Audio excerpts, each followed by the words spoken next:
Okay, I've started recording while the Wii music is still playing. Now it's gone. Welcome back, everyone. I'm just going to go ahead and share, my screen right away. Last time we had stopped in the middle of the psychedelics lecture, which was really sad, but also really good because historically speaking, this class takes a really long time to get through because there's just so much to talk about. And I kind of decided this time that I would rather it go longer, but we have more information covered than just trying to squeeze everything into one session. Honestly, like there are a lot of you in the Discord channel. If you're not already in the Discord channel, please feel free to hop in and join us. People have been posting their music suggestions and they've all been really good so far.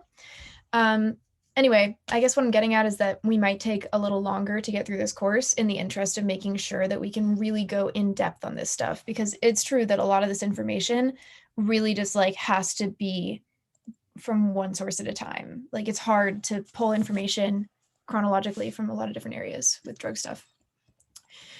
So last time we left off kind of like briefly touching on the concept of HPPD, hallucinogen persisting perception disorder. Or I actually think that we just kind of like introduced the notion that this exists last time. So this is something that would probably be more commonly covered inaccurately in media, is this concept of people that are like stuck in trips forever. And we'd previously talked about flashbacks. Oh, that's wrong. Flashbacks as the concept of like returning to or revisiting a prior experience with psychedelics. But HPPD is different. HPPD is like you are experiencing kind of like an ongoing interruption of your daily life with little elements of psychedelia.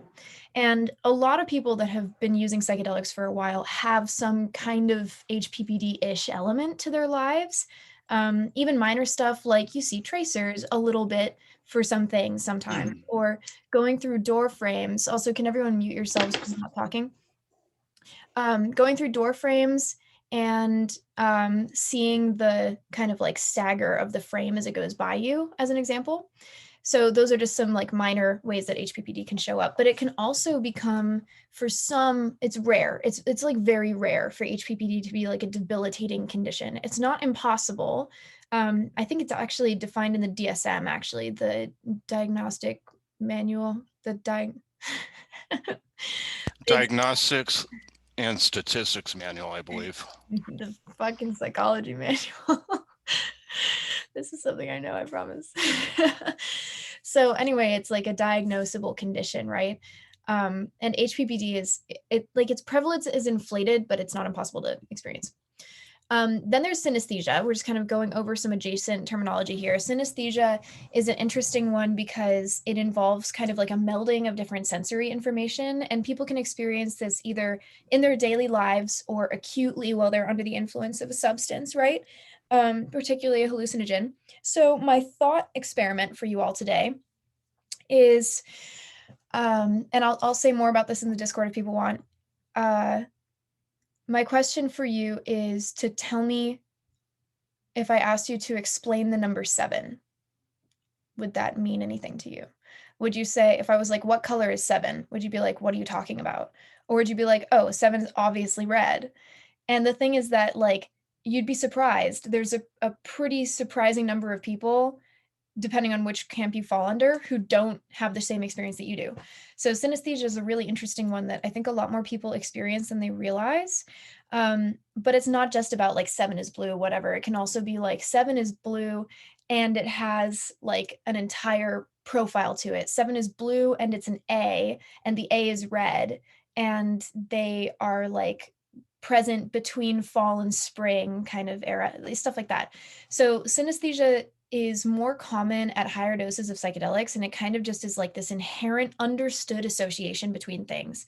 And we'll look a little bit into why that might be happening under psychedelics, but this is something that can cause people to make kind of like tumbling vast associations between things that feel very natural, very normal. And again, it's more prevalent for some people than others. Some people experience this all the time, some people only on psychedelics, some people never. So all of the following substances we're about to talk about are Schedule 1 classical psychedelics, just as like a class of drugs in and of itself, generally are Schedule 1 substances, so they're most heavily regulated. There are tons of non-classical psychedelics. So a classical psychedelic is a psychedelic or a substance that acts on a specific kind of serotonin receptor, the 5-HT2A receptor. If that sounds like garbage, that's fine. It's a specific kind of serotonin receptor that produces hallucinogenic effects. We don't, as of right now, know how and why the 5-HT2A receptor is responsible for producing those effects. Now, there are lots of psychedelics that will act kind of partially on that receptor and partially on a bunch of other receptors, or even psychedelics that won't act on that specific receptor and they'll act on a bunch of other receptors and you still trip. And that's part of why we use the classical designation, is that classical generally means that they act on that specific kind of receptor. Now, this is just like a quick thing. Some of you are like, okay, fuck, I already know this, obviously. But for those of you that have no exposure whatsoever to psychedelics, the question that I would get asked a lot from people that don't have a background in drugs is like, why do people use these? Like, what is the point of using these in the first place? And just as a quick answer, some people use them for personal growth or like doing something that they've never done before as a challenge or whatever. Other people use them as tools for socialization. If you guys know, you know where they are right now. In spiritual or religious contexts, psychedelics are often used for the purpose of entheogenic advancement, like using it for the purpose of spiritual or religious development, depending on the circumstance. Where are they? I'm sure one of you knows. Burning Man. Yeah, that's Burning Man. You can tell because they're covered in white dust. Now, the question that I get asked a lot also is, how safe are psychedelics? And the answer is that classical psychedelics, zero is like, obviously there's not quite exactly zero people that have died directly from psychedelics. In the case of psychedelics like mushrooms or peyote or mescaline containing plants, the reason that someone would die from them is more likely because you're consuming a shitload of a cactus or a mushroom that has like a toxicity profile because it's like a plant that you're eating. In terms of the actual chemicals themselves, people have consumed literally thousands of hits of LSD and not died. Some of them have had pretty serious psychological consequences thereafter. Some of them have been completely fine without incident. I know someone who regressed to an ape-like state and forgot how to read and write for a year after doing a lot of acid. I think maybe hundreds of hits, I'm not sure. But then there are complication deaths, and complication deaths fall more under the umbrella of like you are out of touch with reality and you have a behavioral accident. And in very rare instances, there have been suicides that have happened either like shortly or long after a trip. People don't kill themselves while they're on psychedelics. Usually that's like not really a part of it. Yeah, seizure threshold lowered, that's another thing. But the level to which a seizure threshold is lowered on psychedelics is kind of like not super well understood. Like we aren't positive that psychedelics served as like a major seizure threshold lowerer. However, if you're combining with other things or you're in a really overstimulating environment and you're really fucking stressed out, then the possibility of having a seizure is existent. And there are lots of things that can happen from that. So this thing about complication deaths is important to note because excuse me, a lot of the things that happen as a result of using psychedelics that are like deleterious or have consequences, or just from drugs in general, are often because of the nature of the use, not because of the drug toxicity. So that's really important here. I've definitely like heard of and been adjacent to people that have like run into fires while they were tripping and stuff like that. But it's like that is due to a lack of lucidity, you know, not from toxicity. Medical report of someone snorting lines of crystal, thinking it was coke. Yeah, that's happened actually quite a few times. I've spoken to a number of people where that's happened to their friends, where they've thought that a baggie was coke and they've done like a bumper line of it, which is like thousands of hits of acid. That's a lot of LSD. If it's in powder form or crystal form, that's a lot of LSD. So the likelihood of dependence on it, psychological or physical, is very low. The likelihood of addiction is very low with psychedelics. They're more often than not used to treat addiction than anything. As with all substances, there are some people where a drug becomes reinforcing. Like it's just more about the individual and the context of use. I'll say that over and over again, than the drug itself. So it's not impossible for someone to develop a psychological dependence on something like acid. It's not completely out of the picture. It's just not at all common.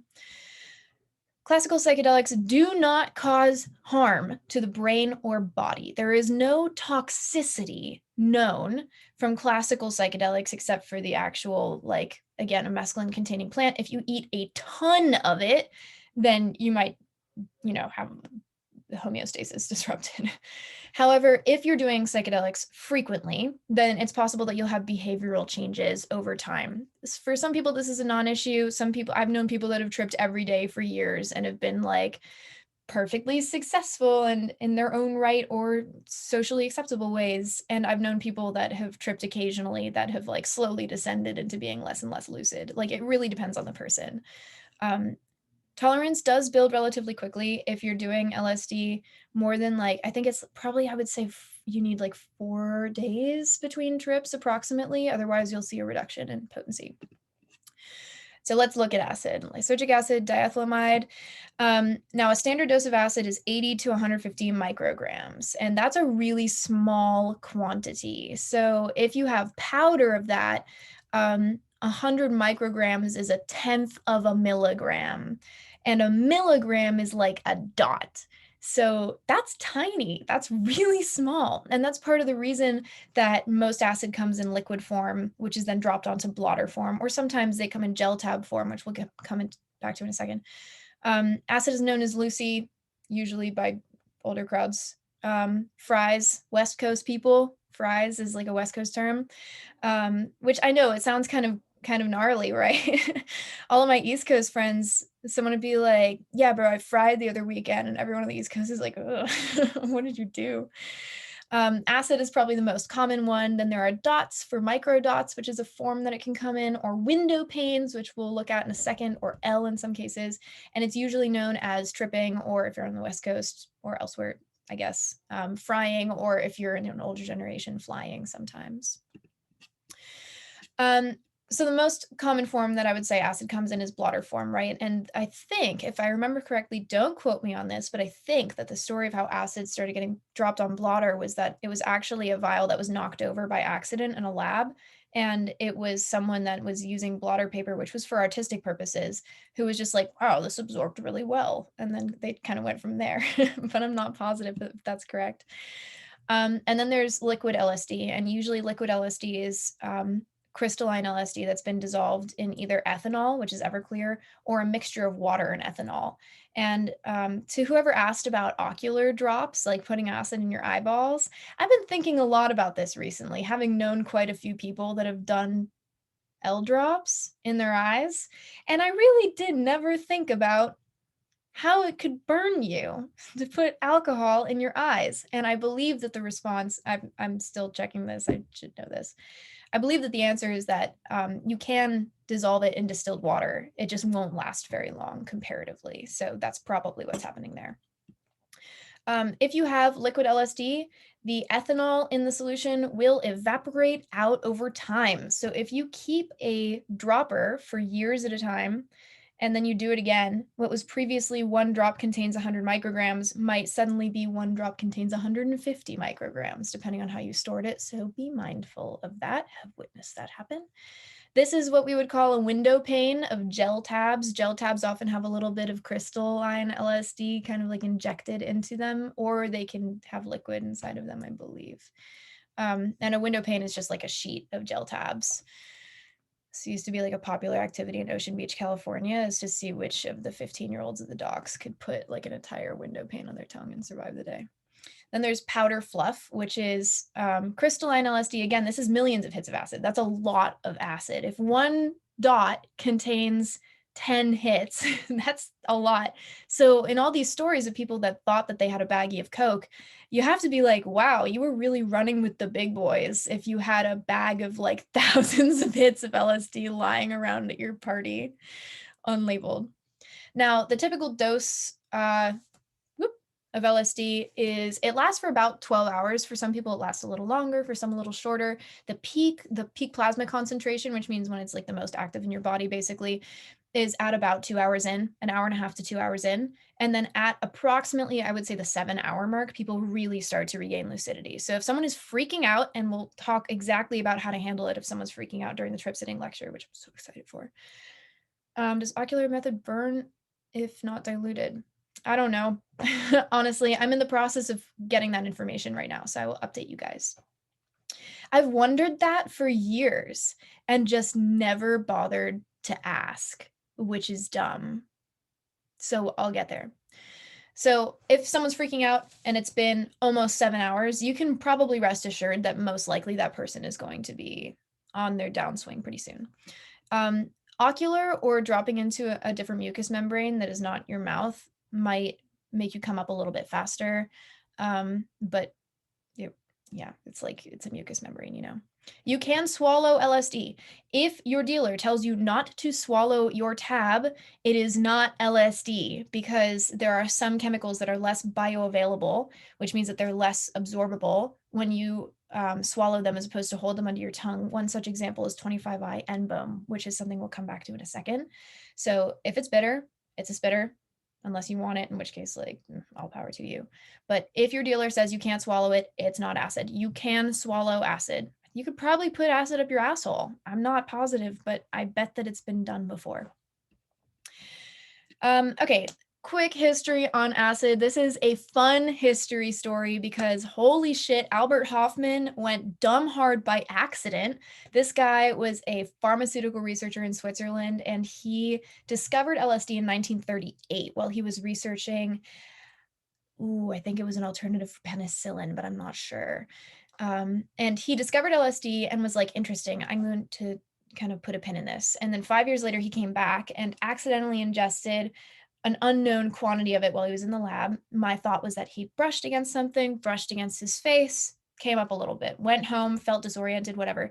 And then 3 days later, he decided to do an intentional dose on April 19th, 1943, which is now celebrated every year as Bicycle Day, because he took 250 micrograms, assuming that that would be a threshold dose, right? That's such a small amount. He was like, it's a quarter of a grain of sand. 250 mics is not a small dose of acid. Anyone that is like, bro, I dropped 2.5 tabs, feel nothing, I'm a tank, bro. It's probably more likely that you're actually just like using really diluted tabs. Let me tell you, 100 mics of acid is a strong dose of acid. It's intense if it's actually 100 micrograms. It's just more likely that your dealer doesn't actually know how much is on it. Like, of course, you can't check. You can't know for the most part. So he decided, he was like, fuck this, I'm going home. He starts biking home, and it's World War II era. So not only was it like a cultural significant thing to bike home, but also buses weren't running at the time. So he's biking home, he's to his assistant, he's like, fuck man, I'm freaking out.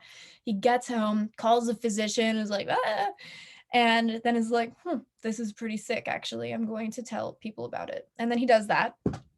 That's the start of Sandoz Labs and LSD.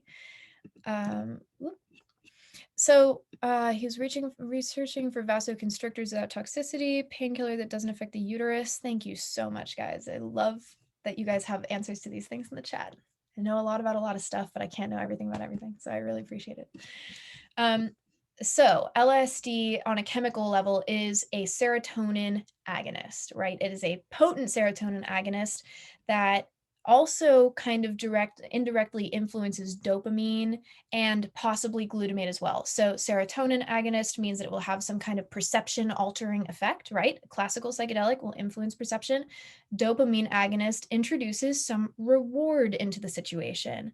Now, my personal theory is that this is part of the reason that LSD is more of a like flitty party drug than something like psilocybin, which is just a straight up serotonin agonist. Psilocybin is like really invested in all of your serotonin receptors, but LSD is very much like serotonin, a little bit of dopamine, possibly glutamate as well.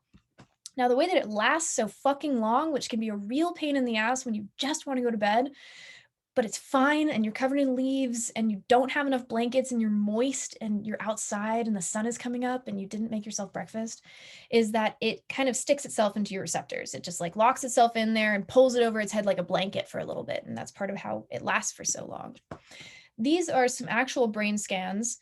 I believe this was from an Imperial College of London study a couple of years ago. It's cited in the comments. But this was a brain scan showing the direct impact of LSD on neural activity. And the interesting thing about this, we're going to come back to this when we talk about research, current research later, is that this spot back here is your occipital lobe. The occipital lobe is the area of the brain that processes visual information. Now, normally, this is the amount of activity that would occur in your occipital lobe. It's existent, but it's relatively localized. But when you introduce LSD into the picture, brain light up. Now, this is indicative of all kinds of different regions suddenly communicating with each other. And this is part of the reason that previously kind of meaningless visual stimuli suddenly take on new meaning. But there's an interesting thing that happens here that I'll come back in later. I'll tell you what glutamate does in a second, Orion. An interesting thing that acid does is it actually interrupts your brain's ability to connect past information with visual information. So that's partly why you might walk into a space that's very familiar to you and be like, this does not feel familiar to me at all. However, when you add music into the mix, when you stimulate the auditory regions of your brain, all of a sudden those connections are enhanced instead. And we're going to come back to this, which is crazy, right? Like you all of a sudden can go from having very little recognition between mind and space to having an outpouring of association between mind and space and auditory cues. I've seen in the past people like pick up a granola bar and be like, this reminds me of a corner of an apartment in New York City, and then start crying. So that happens.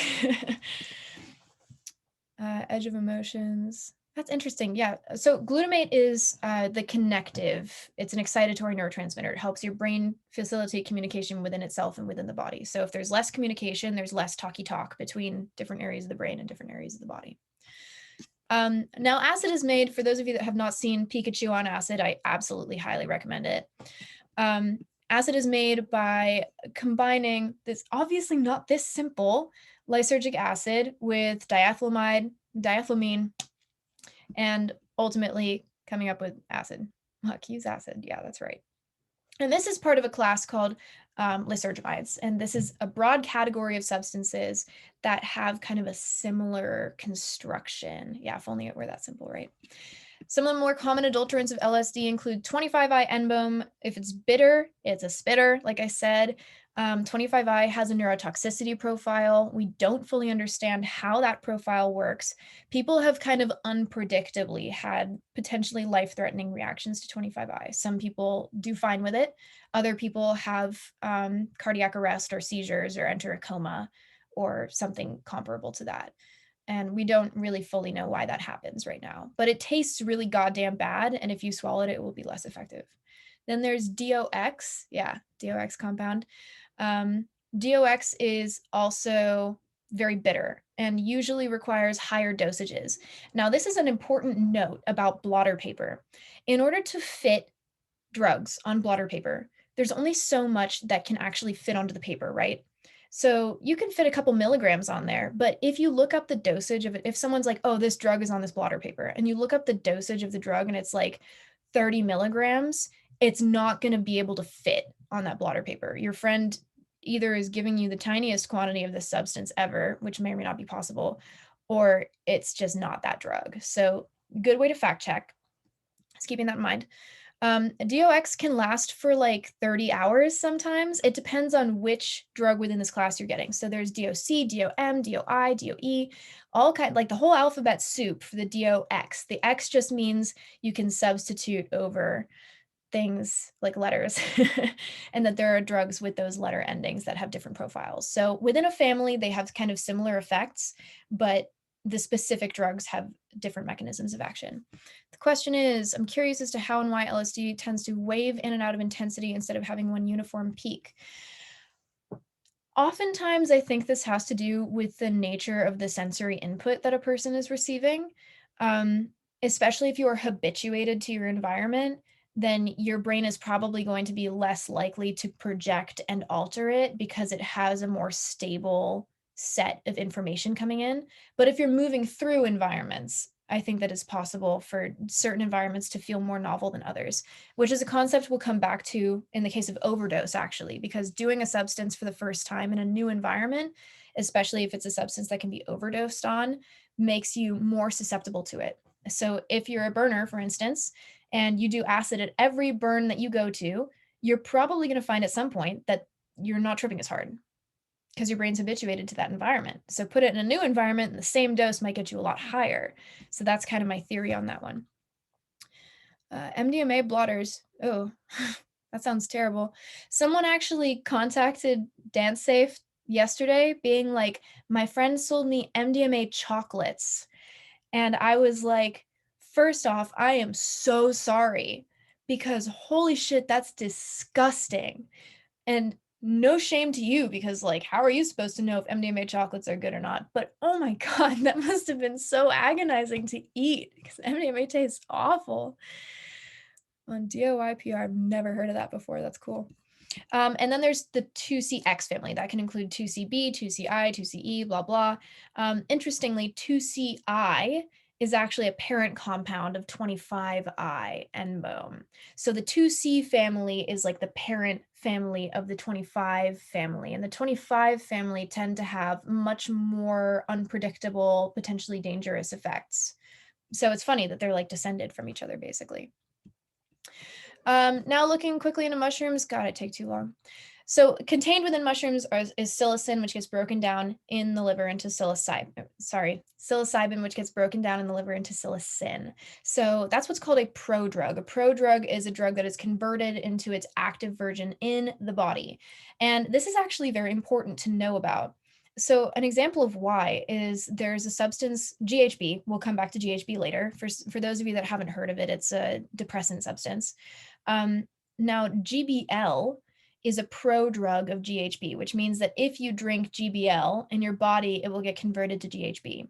Now, the problem with that is that when it's getting converted inside of your body, your specific chemistry on that day will dictate how fast and effectively that happens, which means that you could end up getting fucked up on a dose that you really did not anticipate because it hits you harder and faster and is metabolized more effectively than you thought it would, or you can feel nothing at all. So prodrugs tend to be, depending on the substance, they can hit you faster and harder than others, or your dose of the actual drug.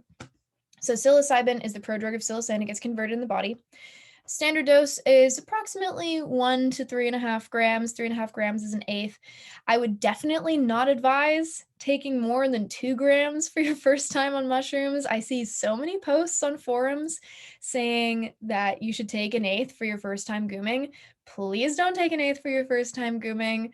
It's probably not necessary. You could probably trip just fine off of 1 to 1.5 grams, depending on who you are. I'm just reading through the commentary on. Yeah, oh yes, gooming is, again, possibly a West Coast term for tripping on mushrooms specifically. Shrooming, gooming, whatever. Yeah, we'll talk about GHB and GBL and B later. Do not take 8 grams for your first time. Tripping and puking, so that's an interesting comment. Tripping and puking is not the best combo. Now, there's actually quite a cultural component to tripping and puking, actually. And this comes from a lot of specific practices around the purge. And some substances have a more distinct history with the purge than others, like particularly ayahuasca has a very, very, very culturally significant history with the purge, which is kind of like a symbolic release, a symbolic letting go, and a surrender at the same time. So might be an interesting thing to think about is conceptualizing puking while tripping as being like an acceptance of what is, relaxing, tapping in, riding the wave, and a cleansing, yeah. 2CB fly, yeah, we might get around to that. We might talk about 2CB fly. There's so many research chemicals, guys. Like I need to make a second iteration of the course. Most of the time, you're just gonna get dried psilocybin mushrooms. They look like, oh, check this out. They look like little nipples. See that? Most of the time, you'll just get regular dried psilocybin mushrooms. You can make them into a tea. If you boil the water too hot, though, you will destroy the psilocybin. So don't boil the water too hot. And then you can also powdered mushrooms. That just means someone's ground them up. If someone says that they have powdered, we'll come back to that in a minute. Yeah, you have to be mindful of how hot your water is when you're making shroom tea. And you can put a little bit of lemon in it if you want. And for some people, just eating them isn't even feasible. Some people really hate the taste of mushrooms. Okay, so looking at psilocybin, it's distinctly shorter than LSD, right? Like psilocybin usually lasts 4 to 6 hours. If you're lemon teching psilocybin, fingers in the air, if you've seen lemon teching before, if you're familiar with what that means. Woo. Cool, I see a couple of waggly appendages. So for those of you that don't know what lemon teching is, it's basically when you take a shot glass of lemon juice, preferably fresh squeeze, but whatever. And like, maybe I would say a half or 2/3 of the dose that you normally would do on mushrooms. And you grind it up as finely as you can or chop it up, let it sit in that shot of lemon juice for about 25 minutes, I would say, and then shoot it. Like, don't inject it. Holy shit, don't inject it. I'm sure many of you guys have seen that article of that guy that injected mushrooms and the spores grew in his veins. Don't inject mushrooms. Just don't do that. But you can drink it. It feels like you're drinking terrible pulpy lemon horror. You can also strain out the pulp with mixed results on how strong it's going to be, because this creates basically a little tiny stomach. Now, the reason that lemon tech works is that it's not making the shrooms more potent. It's making them hit you more succinctly, like faster and harder. Your trip is shorter. You come up faster. Your plateau is higher. So it's like instead of. And the reason for that is that normally in your stomach, you are breaking down the psilocybin into psilocin as like a process that involves breaking down a lot of fibers in the mushrooms, and it takes a minute. It's like food.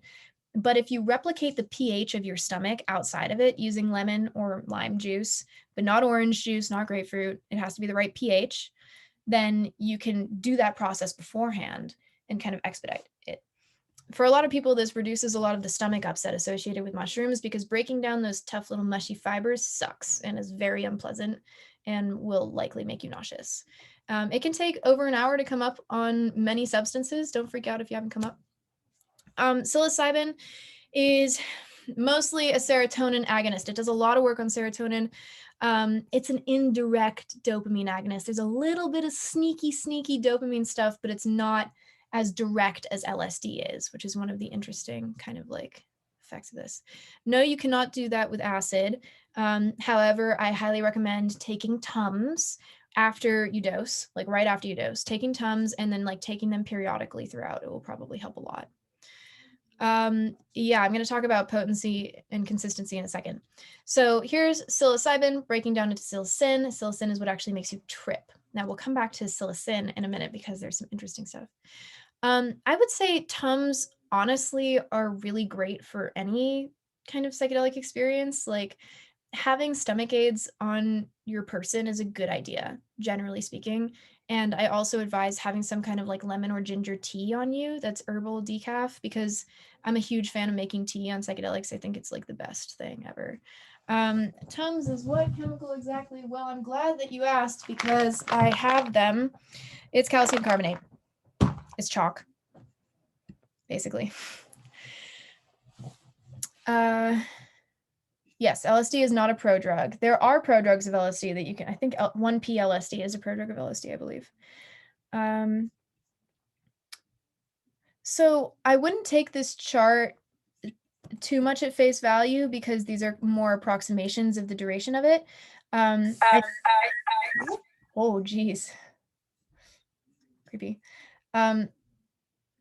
So I would say that generally it's more likely that since LSD lasts for such a long time, there would be more opportunities for it to wave, realistically, but I'm not positive. Now, I've already shown these. These are kind of like these interesting association representations of how people's brains make connections differently under the influence of psilocybin. And now here's another thing that I'm just going to touch on briefly that we'll come back to. Oh my God, I'm running so behind. There's this thing called CBF, cerebrospinal fluid. And cerebral blood flow. Oh my God, cerebral blood flow. So this is like the amount of blood flow in your brain. That's really hard to say, you guys. Yeah, an ALD52, all prodrugs of LSD. So blood flow to certain regions of the brain has been implicated in depressive and anxious symptoms. If you have too much blood flow to certain regions, it probably means that there's a lot of activity happening there There's a lot of thinky time going on when it may or may not actually be relevant to you. So interestingly enough, psilocybin and I think also LSD have been shown to reduce blood flow to some key areas of the brain associated with depression. That doesn't mean they're being starved of anything. It just means that there is less excessive activity taking place there. In effect, this can serve as a sort of neural reset almost of changing the way that the brain processes new information over time. This is a stupid slide. I was going to change it, but then I didn't because I didn't have time to. Obviously, psilocybin comes from the earth, but I'm going to take this opportunity to plug 4-subtryptamine analogs, which is a terrifying phrase for me to say in intro DrugsCo, so bear with me. So 4-subtryptamine, it's God. So tryptamine is a kind of psychedelic. Tryptamines, phenethylamines, and lysergamides are 3 different major categories within the hallucinogen umbrella. And they have different effects because they basically are like different backbone chemical structures with stuff added onto them. So in the example of psilocybin analogs, an analog, remember, is a drug that was made to mimic the effects and the structure of the original drug. So you have something like 4-ACO-DMT, 4-ACO-DMT. And a lot of people are like, oh, that's probably DMT, isn't it? It's probably like some weird subset of DMT. But interestingly, it's not. It's actually very, very similar to psilocybin, psilocin specifically, I believe. And yes, thank you. Those are a bunch of the 4-subtryptamines.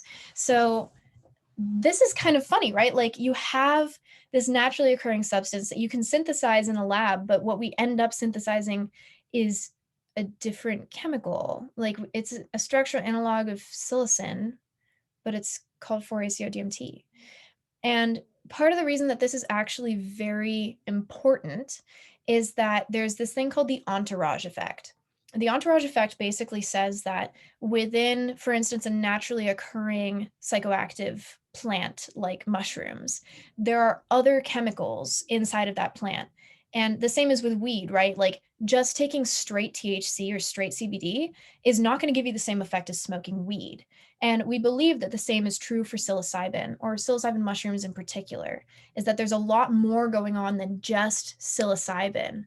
So the question becomes whether or not something like 4-ACO-DMT, even though it's structurally pretty much identical to psilocybin, or is it psilocin? I can't remember. I really can't remember. Even though they're so similar, they're probably going to have slightly different effects.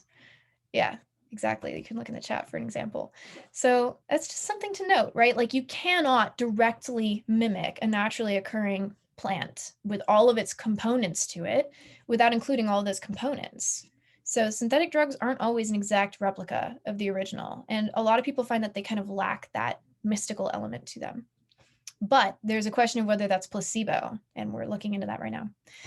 You're probably going to be sold shrooms. If someone's like, these are shrooms, and you look at them and they look like shrooms, they're probably shrooms. It'd be a lot of work to like harvest a different kind of mushroom, and most mushrooms don't really look very similar to psilocybin shrooms.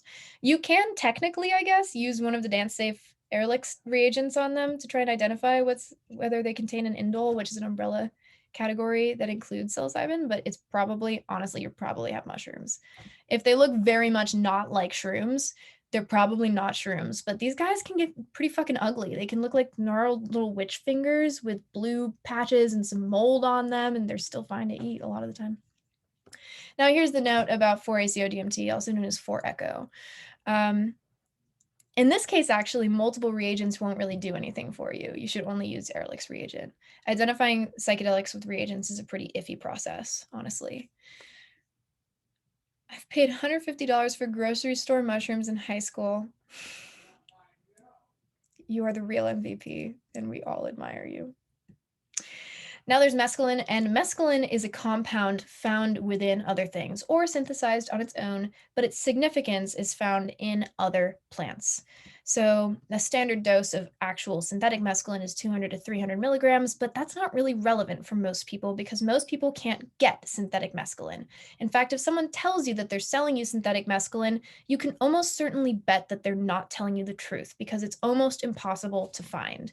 You really have to know a chemist, honestly, a lot of the time to get real mescaline. It's very much like within certain circles. It's also known as Mescalito, peyote, San Pedro, Peruvian torch. Those are some of the plants it's contained in. It's known as dripping while you take it. Now,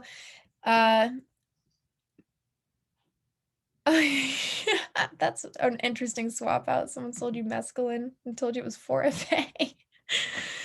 Score. So peyote buttons are these little boys right here, and they take a really long time to grow. Harvesting peyote is an art form, and a lot of Westerners have flocked to northern Mexico to try and harvest peyote. We're gonna come all back to this, so I can't get too off the track.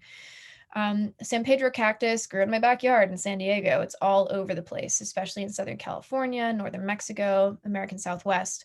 And then there's the Peruvian torch, which is like a little chody version of San Pedro cactus, and mescaline powder. I don't know why that cut that off. That was not my fault. I wouldn't do something like that on my slides. Synthetic or, I don't know, what is it supposed to say? Now, this is probably an incorrect estimate. Mescaline lasts for a long fucking time. It lasts a little bit longer than LSD for a lot of people. Okay, yeah, so I know that the 3 and 4 thing is confusing. It's because when I originally made the course, it was supposed to be like these are on an equal level of popularity or prevalence. That's horse shit. I should have gone in and changed it. I just didn't have time to. Extracted, yeah, thank you. So these estimates are probably too short. Most mescaline trips are reported to be closer to 10 to 14 hours because you take forever to come up on them. Particularly, I think San Pedro probably would take the longest that I'm aware of. It can take like 3 to 4 hours to come up, which is a recipe for people thinking that they're not high enough and taking more. I really encourage everyone to wait at least 3 hours, if not more, after your first dose before taking more of any psychedelic, because oh my God, you don't want to accidentally double up. It happens. Have all 3 of these cacti been used as entheogens or just mescaline or just peyote? Yeah, all 3 of them have. In different contexts, I would say the most popular of these would be peyote, followed by San Pedro, followed by Peruvian torch, and I'm sure that there are some others that we're not going to talk about. There are a ton of cultural implications and histories behind these. This is a non-exhaustive introduction. Let's just say that naturally occurring entheogens, naturally occurring like plant drugs, have vast social cultural histories that we're going to talk about later.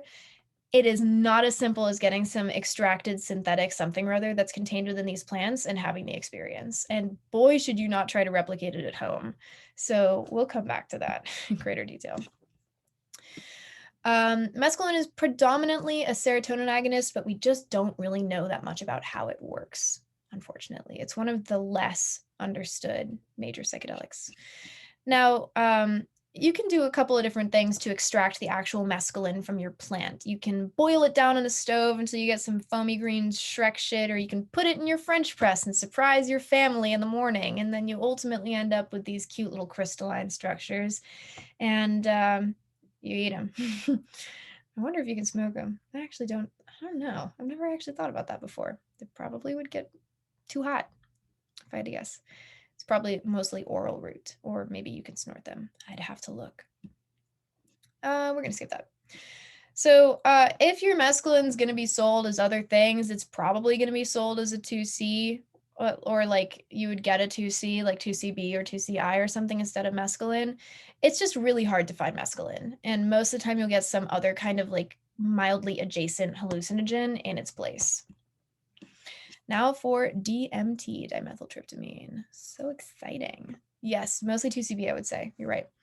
So a standard dose of DMT is 15 to 60 milligrams. It is otherwise known as Dimitri in some circles for slang purposes of communication, or the businessman's trip. Getting high on it is often known as blasting off, tripping, or entering the void. There's so much to unpack with DMT.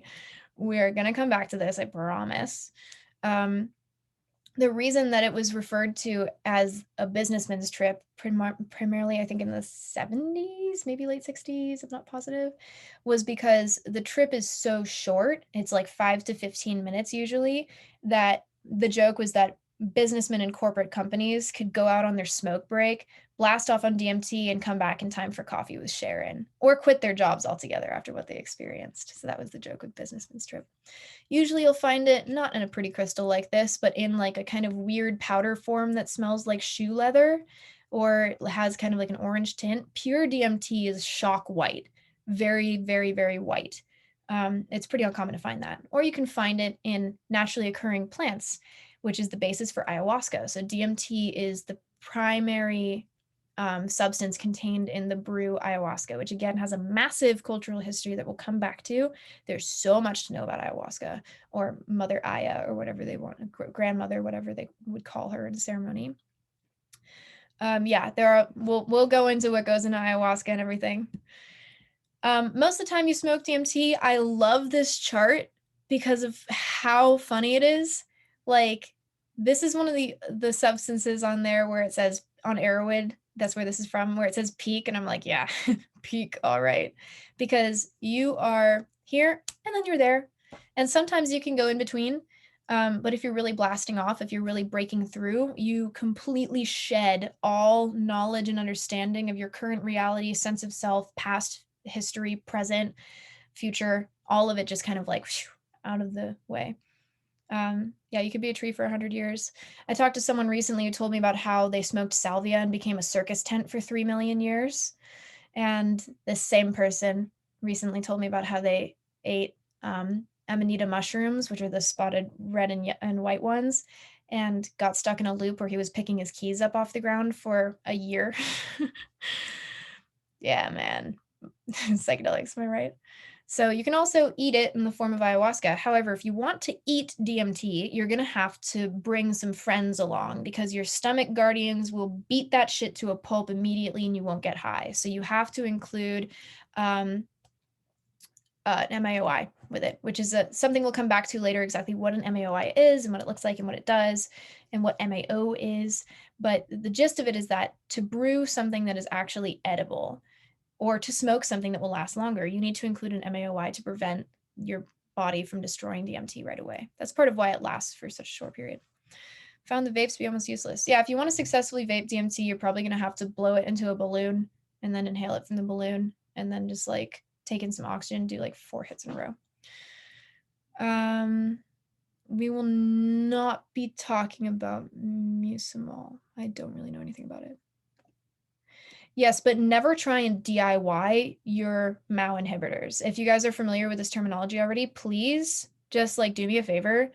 Don't just like pluck some MAO inhibitors from wherever you can find them to make your trips harder and last longer. You could actually cause serious, serious harm to yourself if you do that. So if anything, consult me and I'll help you do some research, but be careful, seriously. Because if you take Syrian rue and you'd blast off in DMT, you could be in it for like an hour, which could really freak out your trip sitter, especially because there are certain compounds that stay in your system because of half-lives for a long time. So if there's any kind of like cross interaction there, what I'm getting at is MAOIs are tricky stuff.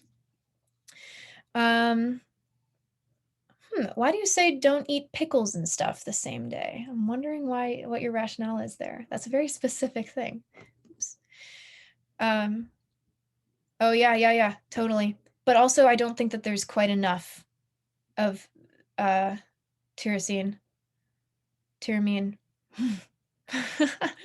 I think it is tyramine, yeah. I don't think there's quite enough in those foods for it to... Everyone that's watching this video ex post facto is going to think that I'm just babbling, but I promise I'm actually reading a chat right now and responding to real-time things that are happening in it. Anyway, LSD and MAOI, I don't think that that's a particularly safe or risky combo. I wouldn't combine MAOIs with stuff in general to try and potentiate them unless you know exactly what you're doing. Like, it's really risky territory. It's a very, very dangerous class to mix with things without knowing what it will do. In various regions of South America, DMT containing plants and animals have been a prominent part of cultural and medicinal healing forever.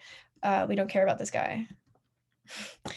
And then DMT, again, is predominantly, I'll stick around afterwards and answer all these questions about MAOIs and interactions. I just want to stay on track right now. Hopefully finish this. DMT is predominantly a serotonin agonist, has some activity on dopamine. you're getting kind of the gist of this, right? Is that they all act on serotonin, and it's all of these will act on the specific 5-HT2A receptor. So a lot of the time, if you see that something acts on the 5-HT2A receptor, if you're looking at a Wikipedia page for a drug, you can be like, possible hallucinogenic effects. It's helpful. It's really helpful. It's not always that way though. It's not like everything that acts on that receptor will have hallucinogenic effects, but it gives you a direction to go in. Again, a lot of what I want you guys to get out of this is knowing how to do your own research, because I can tell you a splash about everything that exists and point you in the direction of what you can pull that you're really interested in on a personal basis. Because I could go on about this for like years and still not scratch the surface. You can extract DMT using household chemicals, literally like 5 things, most of which you can buy from a grocery store. If you really want to, you can probably source the ingredients to make ayahuasca online. For reasons that we'll get into later, I'm asking you not to do that for reasons of cultural sensitivity, and also household chemistry being a risky thing to engage in the first place, but be mindful. Now, interesting thing about DMT and being adulterated, I would say that DMT is actually, be mindful of the grain of salt, the bucket of salt with this statement. DMT, generally speaking, if someone, for instance, at an event comes up to you and is like, can I offer you a DMT blast off? Most of the time, I would say that person will actually be offering you DMT. This is just one of those chemicals, and this is not a guarantee by any stretch of the imagination. Don't take this as a pass from me to be like, oh, this wook approached me with a bong and a bunch of crystals and I should smoke it because Rachel said it might be safe. Don't do that. But just, it's an interesting thing to point out that a lot of the time people view DMT as an experience to be gifted. And this is because it is arguably like, it's not, I think that 5-MeO DMT is more powerful than DMT, but it is arguably one of the most intense experiences that a human brain can go through. DMT replicates a near-death experience in the brain. This has been recently discovered by researchers. So like, it's just not as common to be adulterated if someone's offering it to you, but you should still not just like accept powders from people without knowing anything about them. I guess that's on this slide too. Okay, so just some general comparisons. And again, I'll come back to the chat after this. I just want to get through this. General comparisons. People often describe acid as being more metallic in nature, kind of more like rainbowy crystalline visuals, is more frequently employed in party and recreational settings than other psychedelics. Psilocybin is frequently considered to be more spiritual, more earth grounded, sometimes can be more challenging to control. The way that I say it is for a lot, not all people, right? Not everyone, but for a lot of people, acid puts you in the driver's seat, shrooms take you for a ride. It's not universal, but on mushrooms, a lot of people find that like you are steered and you just kind of throw your hands up. You're like, woo, where are we going now? Into the recesses of my consciousness. And with acid, it's a little bit easier sometimes to kind of roll with that. Mescaline is often considered to be more empathogenic, kind of like happier and bubblier and softer, more of a body high than LSD and psilocybin, and frequently very spiritually relevant.